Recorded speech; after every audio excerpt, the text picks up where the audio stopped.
United States and the Prime Minister of the State of Israel.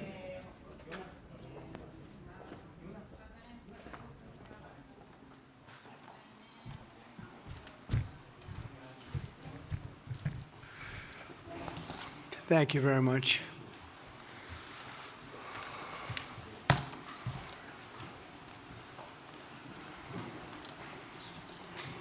That's a lot of press. Congratulations, you bring them out. You really bring them out. Today, I'm delighted to welcome Israeli Prime Minister Benjamin Netanyahu back to the White House. It's a wonderful feeling and a wonderful event. We had fantastic talks, and thank you very much with your staff. He's the first foreign head of state to visit during our administration, and Bibi, I want to say it's an honor to have you with us. Over the past 4 years, the U.S. and the Israeli alliance has been tested more than any time in history. But the bonds of friendship and affection between the American and Israeli people have endured for generations, and they are absolutely unbreakable. They are unbreakable. I'm confident that under our leadership, the cherished alliance between our two countries will soon be stronger than ever. We had a great relationship. We had great victories together 4 years ago. Not so many victories over the past 4 years, however. In my first term, Prime Minister and I forged a tremendously successful partnership that brought peace and stability to the Middle East like it hadn't seen in decades. Together, we defeated ISIS. We ended the disastrous Iran nuclear deal, one of the worst deals ever made, by the way, and imposed the toughest ever sanctions on the Iranian regime. We starved Hamas and Iran's other terrorist proxies, and we starved them like they had never seen before. Resources and support disappeared for them. I recognized Israel's capital, opened the American embassy in Jerusalem, and got it built, by the way.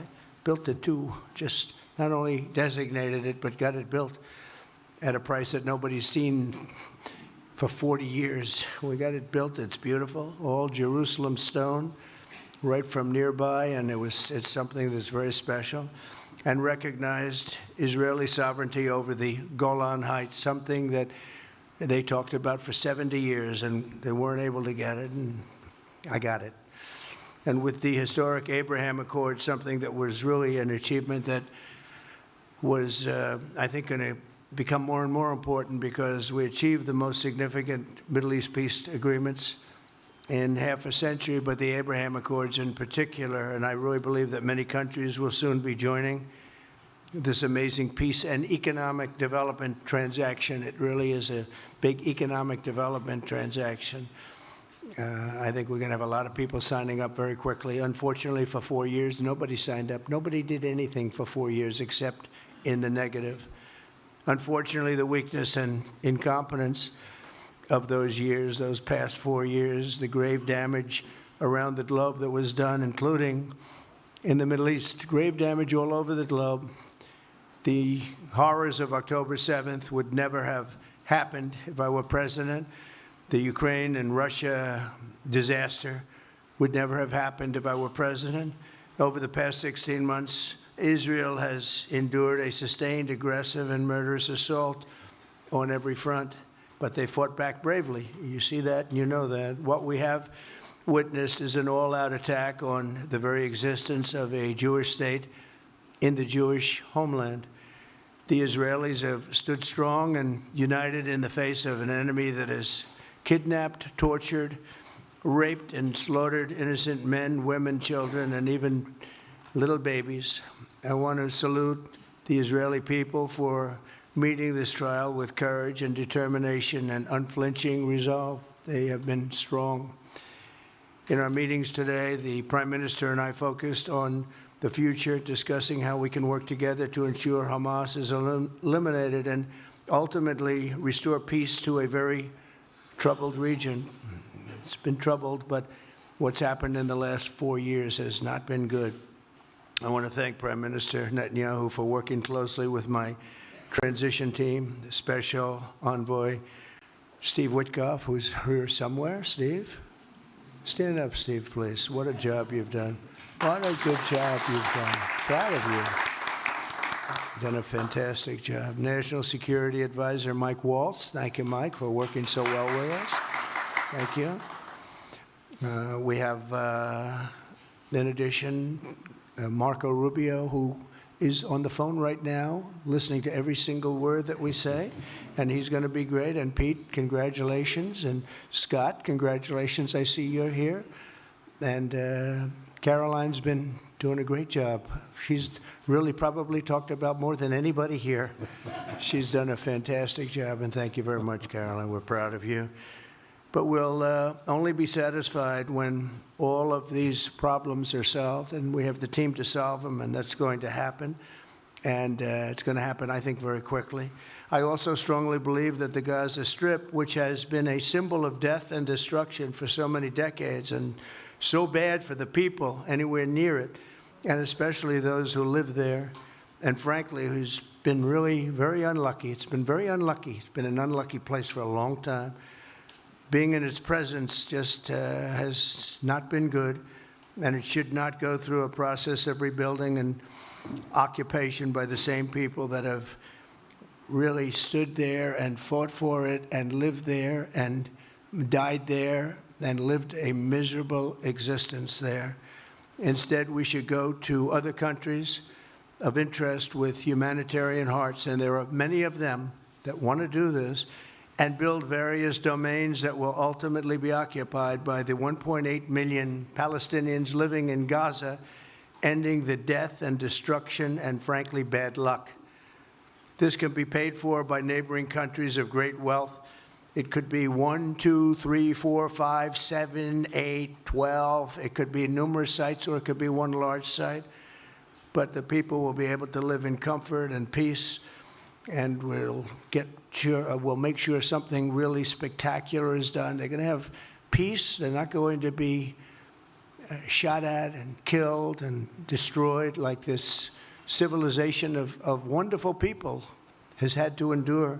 The only reason the Palestinians want to go back to Gaza is they have no alternative. It's right now a demolition site. This is just a demolition site. Virtually every building is down. They're living under fallen concrete that's very dangerous and very precarious. They instead can occupy all of a beautiful area with homes and safety, and they can live out their lives in peace and harmony instead of having to go back and do it again. The U.S. will take over the Gaza Strip, and we will do a job with it, too.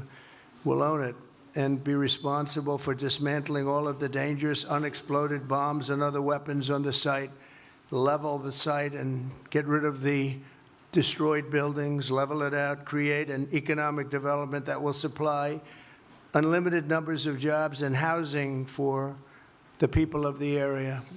Do a real job, do something different. Just can't go back. If you go back, it's going to end up the same way it has for 100 years. I'm hopeful that this ceasefire could be the beginning of a larger and more enduring peace that will end the bloodshed and killing once and for all. With the same goal in mind, my administration has been moving quickly to restore trust in the alliance and rebuild American strength throughout the region. And we've really done that. We're a respected nation again. A lot's happened in the last couple of weeks. We are actually a very respected nation again. I ended the last administration's de facto arms embargo on over $1 billion in military assistance for Israel. And I'm also pleased to announce that this afternoon, the United States withdrew from the anti-Semitic UN Human Rights Council and ended all of the support for the UN Relief and Works Agency, which funneled money to Hamas and which was very disloyal to humanity.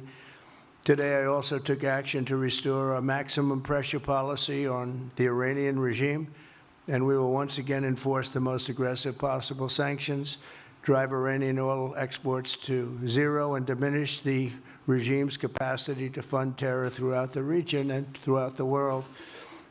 We had no threat when I left office. Iran was not able to sell oil.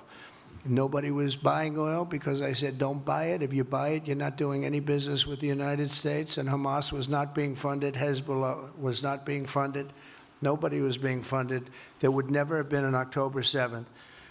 2 weeks ago, I once again designated the Houthis as a terrorist organization. They're trying to destroy world shipping lanes, and that's not going to happen.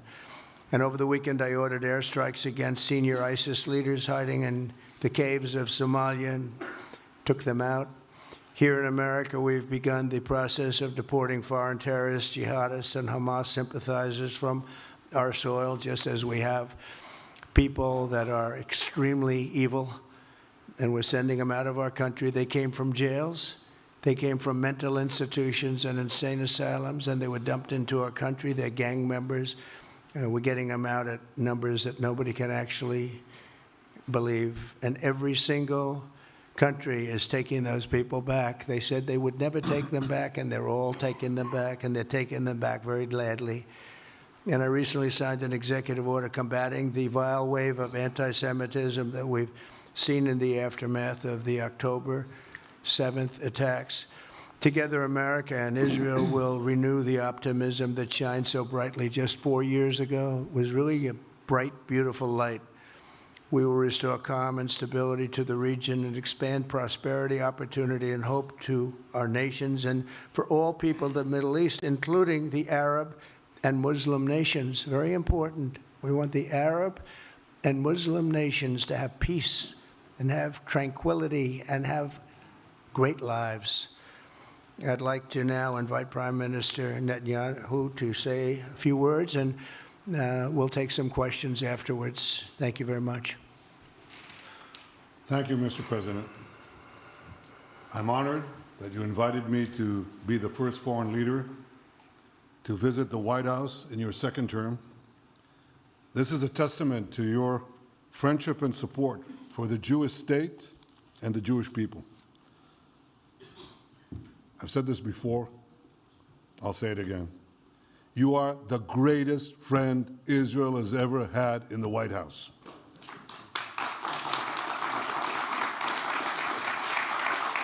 And that's why the people of Israel have such enormous respect for you. In your first term, you recognized Jerusalem as Israel's capital. You moved the American embassy there. You recognized Israel's sovereignty over the Golan Heights. You withdrew from the disastrous Iran nuclear deal. I remember we spoke about it. You said, this is the worst deal I've ever seen. I'm elected, I'm walking out of it. That's exactly what you did. And I think it speaks loudly for just common sense, just looking at things and seeing them as they are. And of course, you also brokered the groundbreaking Abraham Accords in which Israel made peace with 4 Arab states.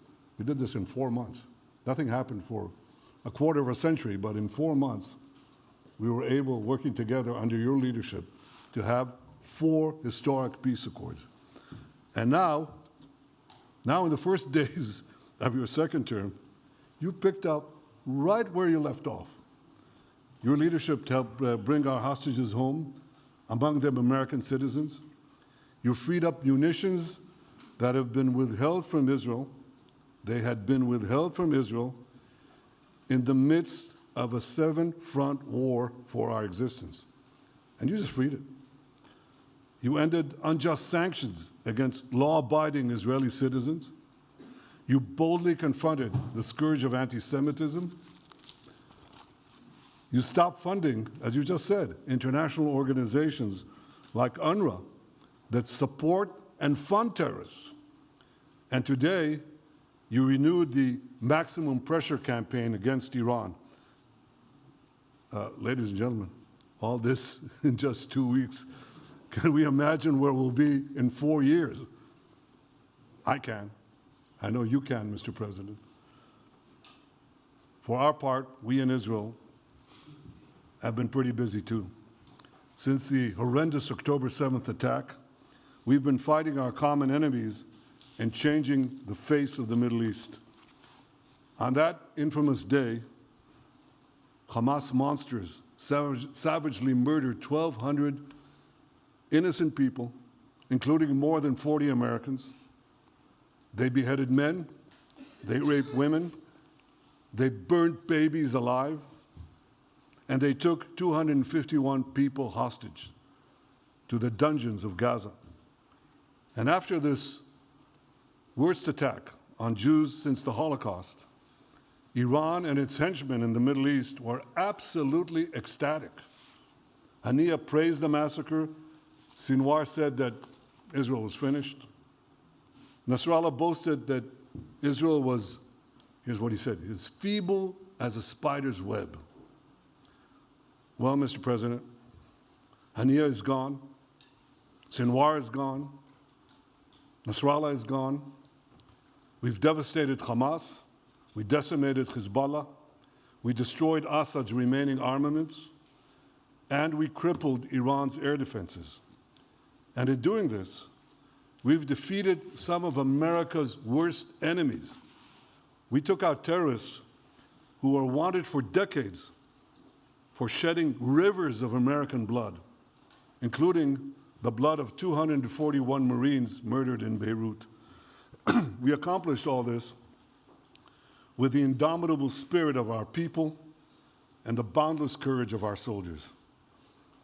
The Bible says that the people of Israel shall rise like lions, and boy did we rise. Today, the roar of the Lion of Judah is heard loudly throughout the Middle East. Israel has never been stronger, and the Iran terror axis has never been weaker. But as we discussed, Mr. President, to secure our future and bring peace to our region, we have to finish the job.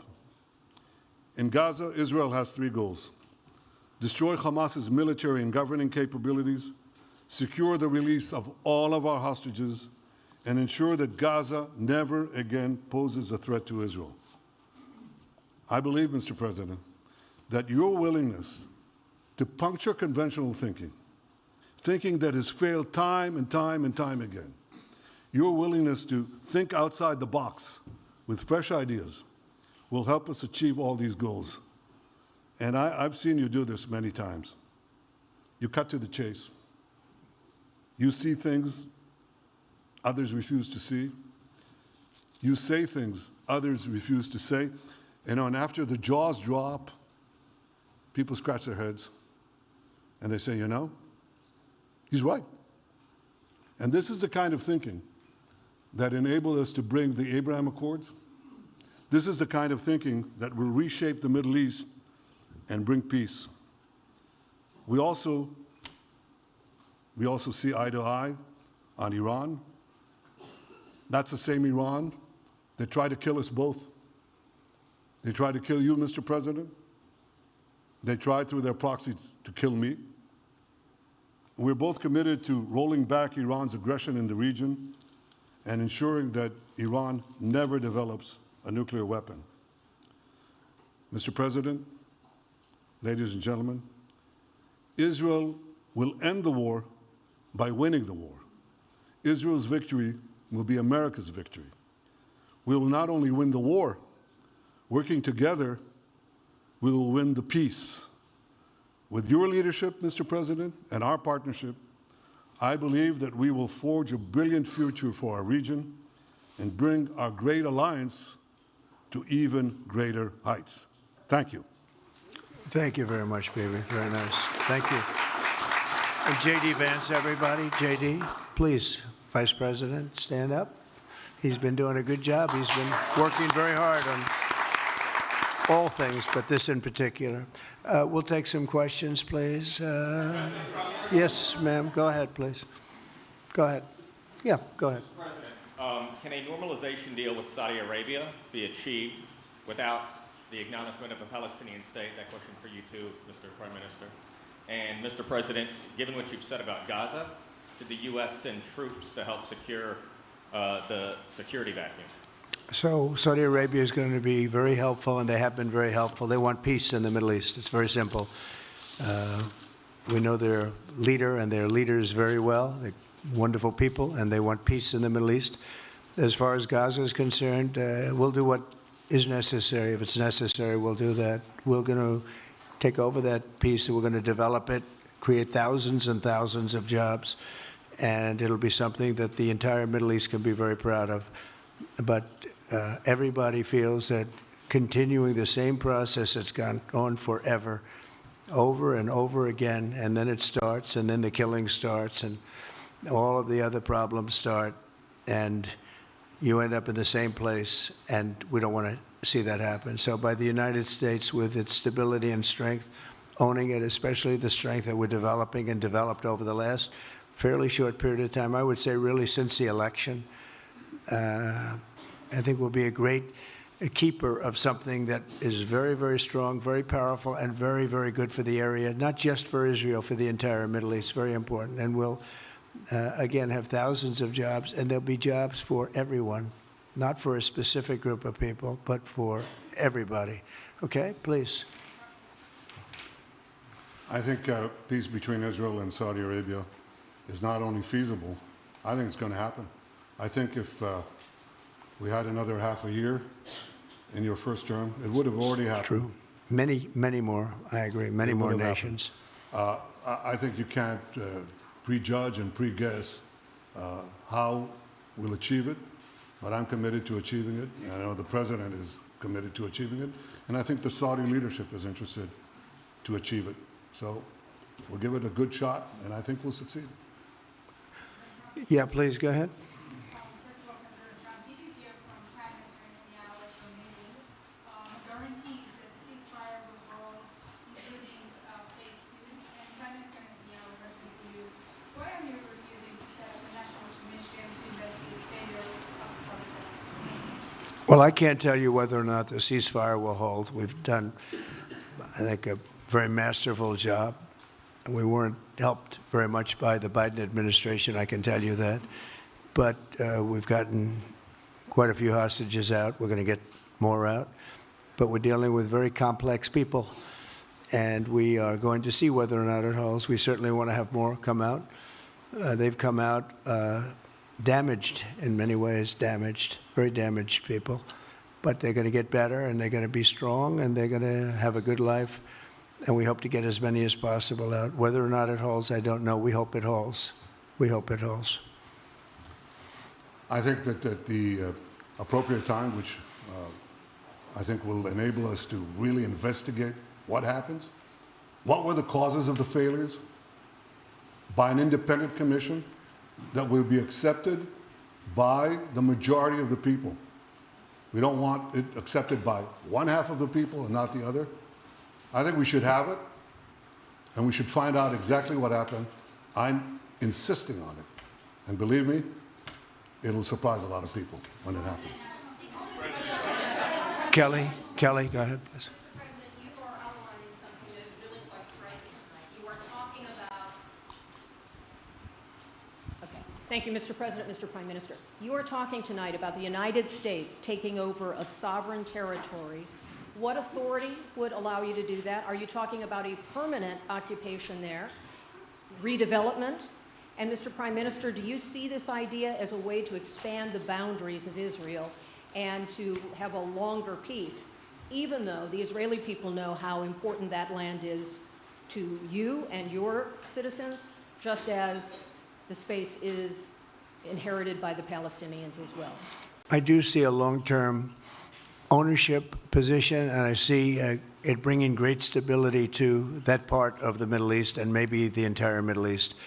And everybody I've spoken to, this was not a decision made lightly. Everybody I've spoken to loves the idea of the United States owning that piece of land, developing and creating thousands of jobs with something that will be magnificent in a really magnificent area that nobody would know. Nobody can look because all they see is death and destruction and rubble and demolished buildings falling all over. It's just a terrible sight. I've studied it. I've studied this very closely over a lot of months, and I've seen it from every different angle. And it's a very, very dangerous place to be, and it's only going to get worse. And I think this is an idea that's gotten tremendous, and I'm talking about from the highest level of leadership, gotten tremendous praise. And if the United States can help to bring stability and peace in the Middle East, we'll do that. Bibi?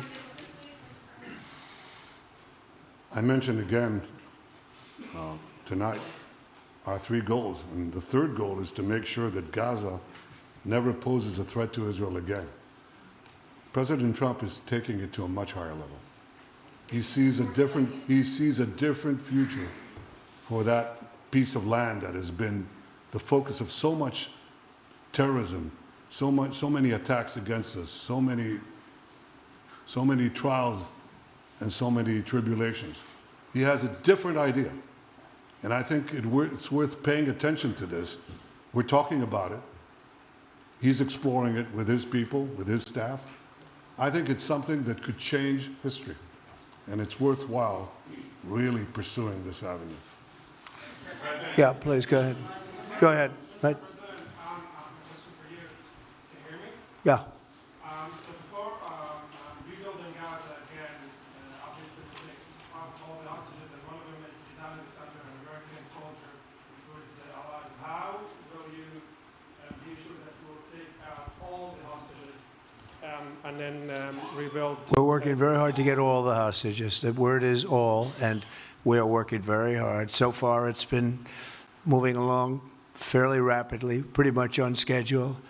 I'd love to have them all out at one time, but we're taking them out, and tomorrow more are being released, and over the days more, and then we'll go into a phase 2. But we'd like to get all of the hostages, and if we don't, it will just make us somewhat more violent. I will tell you that, because they would have broken their word. Mr. Witkoff and his entire group have been working 24 hours around the clock, and they want them out, and promises have been made to them, and we'll see whether or not those promises will be kept. But we want all the hostages, that's right. How much time do you think it will take? A month? Do you support, Mr. President, do you support Israeli sovereignty in Judea and Samaria, areas which many believe is the biblical homeland of the Jewish people? Well, we're discussing that with many of your representatives. You're represented very well, and people do like the idea, but we haven't taken a position on it yet. But we will be we'll be making an announcement probably on that very specific topic over the next 4 weeks. Go ahead, please. Please. Thank you so much, Mr. President. So you just said that you think all the Palestinians should be relocated to other countries. Does that mean that you do not support a two-state solution? It doesn't mean anything about a two-state or one state or any other state.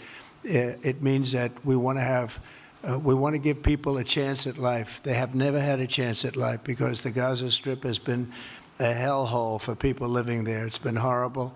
Hamas has made it so bad, so dangerous, so unfair to people.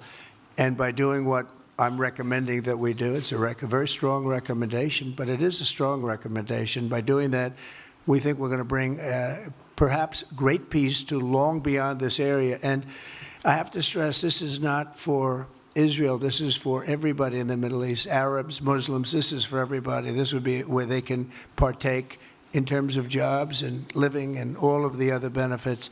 And I think it's very important. It just doesn't work the other way. You know, you can't keep trying. They just has been going along for so many decades, you can't even count. You just can't keep doing. You have to learn from history. You can't keep doing the same mistake over and over again. Gaza is a hellhole right now. It was before the bombing started, frankly. And we're going to give people a chance to live in a beautiful community that's safe and secure. And I think you're going to see a tremendous outflowing of support. I can tell you, I spoke to other leaders of countries in the Middle East, and they love the idea. They say it would really bring stability, and what we need is stability. Yes, sir, please. Go ahead. Thank you. Are you still committed to imposing sanctions on the ICC, despite the move being stalled in the Senate? And please, a question for the Prime Minister as well. The President has been very clear about his desire to achieve a deal with Saudi Arabia. How do you settle this if Israel is required to renew the war against Hamas in the future? Go ahead, Bibi. I think everybody understands that just as the President fought and defeated Al-Qaeda and ISIS, that we can't leave Hamas there because Hamas will continue the battle to destroy Israel.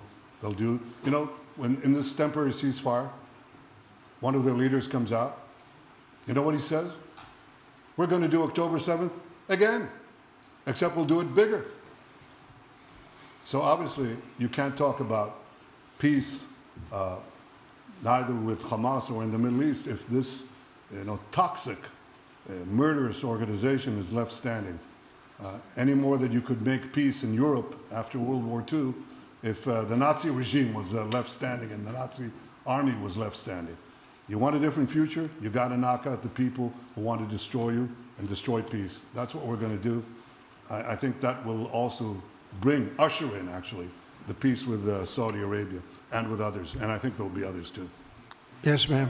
Go ahead. Afghanistan for women as high expectation from you. Do you have any plan to change Afghanistan situation? Are you able to recognize Taliban? Because I'm an Afghan journalist, Afghan suffered woman. Any comment about Afghanistan? What's your future plan for Afghan people, especially Afghanistan? I have a little hard time understanding you. Where are you from? Oh. Actually, it's a beautiful voice and a beautiful accent. The only problem is I can't understand a word you're saying. But I just say this, good luck, live in peace. Go ahead, please. That's okay, yeah, please. And Prime Minister, you said earlier today that it was tough for you to implement these sanctions on Iran, but you did indicate that you were willing to negotiate with them. What would that look like, and are you in conversations with them? And the same for the Prime Minister, sir. I hated doing it. I want Iran to be peaceful and successful. I hated doing it. I did it once before, and we brought them down to a level where they were unable to give any money. They had to survive themselves, and they had no money. They were essentially broke, and they had no money for, as I said, Hezbollah. They had no money for Hamas. They had no money for any form of terror. The 28, if you call it, the 28 sites of terror, they had no money for any of it. They had to do their own and focus on their own well-being. And I hated to do it then, and I hate to do it just as much now. And I say this, and I say this to Iran, who's listening very intently. I would love to be able to make a great deal, a deal where you can get on with your lives and you'll do wonderfully. You'll do wonderfully. Incredible people, industrious, beautiful, just an unbelievable group of people in Iran. And I know them well, have many friends from Iran and many friends that are Americans from Iran, and they're very proud of Iran. But I hated to do it, just so you understand. And I hope we're going to be able to do something so that it doesn't end up in a very catastrophic situation. I don't want to see that happen. I really want to see peace, and I hope that we're able to do that. They cannot have a nuclear weapon. It's very simple. I'm not putting restrictions. They cannot have one thing. They cannot have a nuclear weapon. And if I think that they will have a nuclear weapon, despite what I just said, I think that's going to be very unfortunate for them. If, on the other hand, they can convince us that they won't, and I hope they can. It's very easy to do. It's actually very easy to do. I think they're going to have an unbelievable future. Yeah, please, sir, go ahead. Thank you, Mr. President. You just laid out your plan for Gaza. Yes. Can you lay out your plan for Ukraine and also... For Ukraine? For Ukraine, yes. You consider yourself a strong leader. You blamed your predecessor for letting Russia to take over Ukraine. Will you demand from Putin to get out of Ukraine, from sovereign territory of Ukraine? So we're dealing right now in the subject. I don't want to spend a lot of time because we're here for another reason, but we are having very good talks, very constructive talks on Ukraine. And we are talking to the Russians. We're talking to the Ukrainian leadership.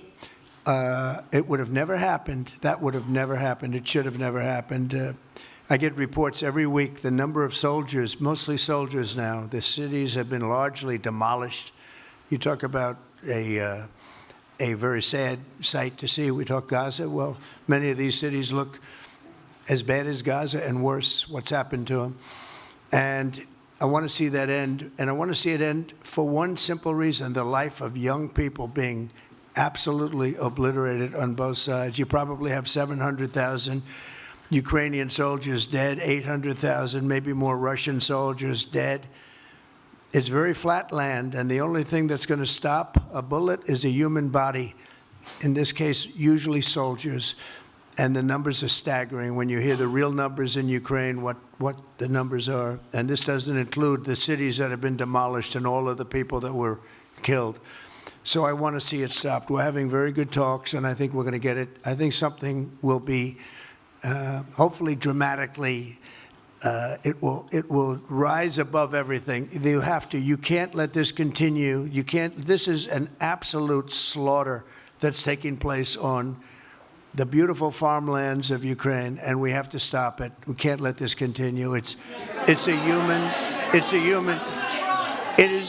a human tragedy, and we're going to try very hard to stop it.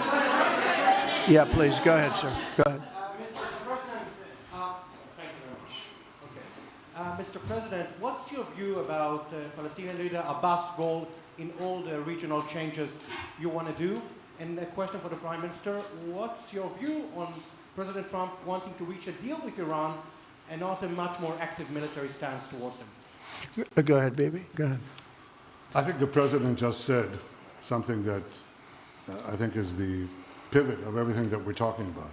He said Iran cannot have a nuclear weapon. And we fully agree with that. If this goal can be achieved by a maximum pressure campaign, so be it. But I think the most important thing is to focus on the goal, which the President just did, and I fully agree with him.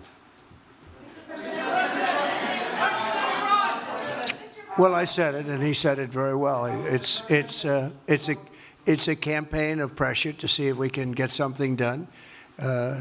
He doesn't want to do what some people think will automatically happen because they're very difficult people to deal with, as you know. But if we could solve this problem without warfare, without all of the things that you've been witnessing over the last number of years, it would be, I think it would be a tremendous thing. Go ahead, please. Do you have any plans to visit Israel soon? To visit where? Israel and Gaza. Oh, well, I love Israel. I will visit there, and I'll visit Gaza, and I'll visit Saudi Arabia, and I'll visit other places all over the Middle East. The Middle East is an incredible place, so vibrant, so it's just one of the really beautiful places and with great people. And I think a lot of bad leadership has taken place in the Middle East that's allowed this to happen. It's just terrible. And that includes on the American side, by the way. We should have never gone in there a long time ago, spent trillions of dollars and created so much death. So that includes Americans. But yeah, I'll be visiting a lot of different places in the Middle East. I've been invited everywhere, but I will be visiting some, yeah. Okay. Let's go. Caitlin, go ahead, Caitlin. Caitlin, go ahead. On what you were saying there. Say it. Go ahead, please. Just to follow up on what you were saying about the Gazans leaving Gaza, going to other countries. One, where exactly are you suggesting that they should go? And two, are you saying they should return after it's rebuilt? And if not, who do you envision living there? I envision a world, people living there, the world's people. I think you'll make that into an international, unbelievable place. I think the potential in the Gaza Strip is unbelievable. And I think the entire world, representatives from all over the world will be there, and they'll live there. Palestinians also. Palestinians will live there. Many people will live there. But they've tried the other, and they've tried it for decades and decades and decades. It's not going to work. It didn't work. It will never work. And you have to learn from history. History has, you just can't let it keep repeating itself. We have an opportunity to do something that could be phenomenal. And I don't want to be cute. I don't want to be a wise guy, but the Riviera of the Middle East, this could be something that could be so bad. This could be so magnificent. But more importantly than that is the people that have been absolutely destroyed that live there now can live in peace in a much better situation because they're living in hell. And those people will now be able to live in peace. We'll make sure that it's done world class. It'll be wonderful for the people. Palestinians mostly we're talking about. And I have a feeling that despite them saying no, I have a feeling that the king in Jordan and that the general president, but that the general in Egypt will open their hearts and will give us the kind of land that we need to get this done, and people can live in harmony and in peace. Thank you all very much. Thank you. Thank you very much. Thank you.